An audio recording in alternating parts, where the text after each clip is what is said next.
Kapag may hibas nga dito sa isla ay talaga sinasamantala namin. Kaya ngayong gabi ay samahan nyo naman kami sa aming pangingilaw. Isa nga ito sa mga gawain dito sa isla para makapanguhan ng libreng pangulam. At bukod nga sa libre, kapag naparami nga ang kuha ay pwede pa nga itong pagkakitaan. Nakakita nga rin kami dito ng tikod-tikod na tinatawag dito sa isla na parang talaba lang din naman na nakadikit sa bato. Meron din kami dito nakasabayang nangingilaw na kulay dilaw nga ang kanilang mga headlight. Ito nga yung ginagamit nilang pangilaw sa pangunguha ng pasayan o mas kilala sa tawag na hipon. Mas maganda daw kasi yung kulay dilaw na ilaw o liwanag ng flashlight kasi hindi daw naalis yung hipon kapag nasisinaga nito. Shoutout nga pala sa ilaw ng pamangkin ko, may daladalang Meralco.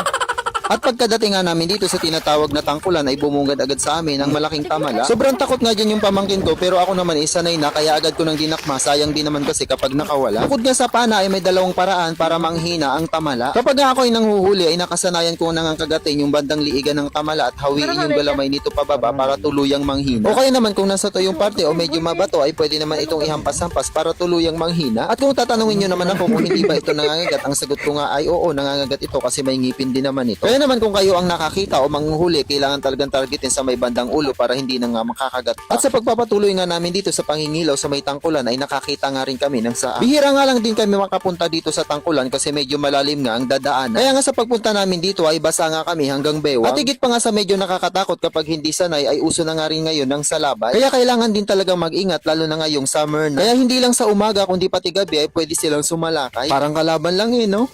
Yung hibas pala ngayon ay mabilis lang mag-high tide kumbaga magtaob or taib kaya hindi na rin naman kami nagtagal dito sa tangkulan. Nakailang pirasong saang din naman kami dito sa tangkulan at pagka-uwi nga sa bahay ay agad-agad ko nang niluto yung mga alimasag, isda at tamala. Kapag nga kami ay nagluluto nito ay hindi na nga namin nilalagyan ng tubig. Yung tanging katas na lang ang magiging sabaw para maluto ng tuluyan. Syempre hindi mawawala sa video ko ang tikiman time kaya kumuha na kayo dyan ng makakain nyo at sabayan nyo na rin akong kumain nitong tamala. Sobrang napakasarap nga nitong tamala at lalo na at fresh na fresh pa nga galing sa hibasa.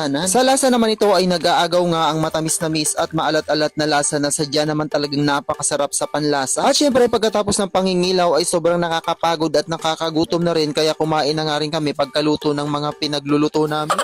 Pero yung mag-ina ko nga dyan ay hindi naman kasama sa pangingilaw at galing nga sila sa tulog at inabangan nga lang nila yung mga huli namin. At kapag mga ganitong pagkain nga ay hindi talaga sila nagpapahuli at talagang mga gustong-gusto nga nila yung mga ganitong lamang dagat na napaka-fresh pa. At sa gabigang ito ay tumaob nga talaga ang kaldero namin.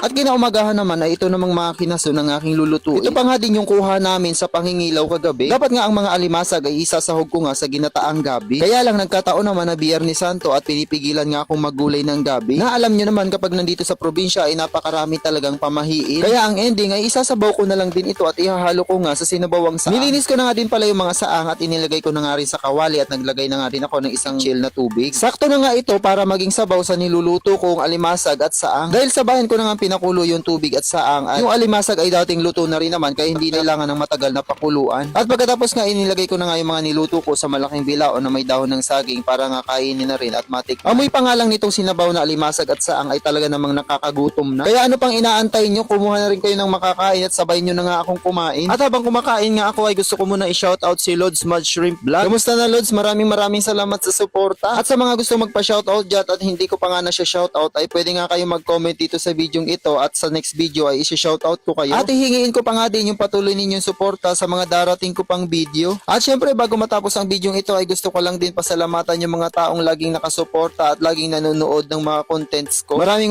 salamat po.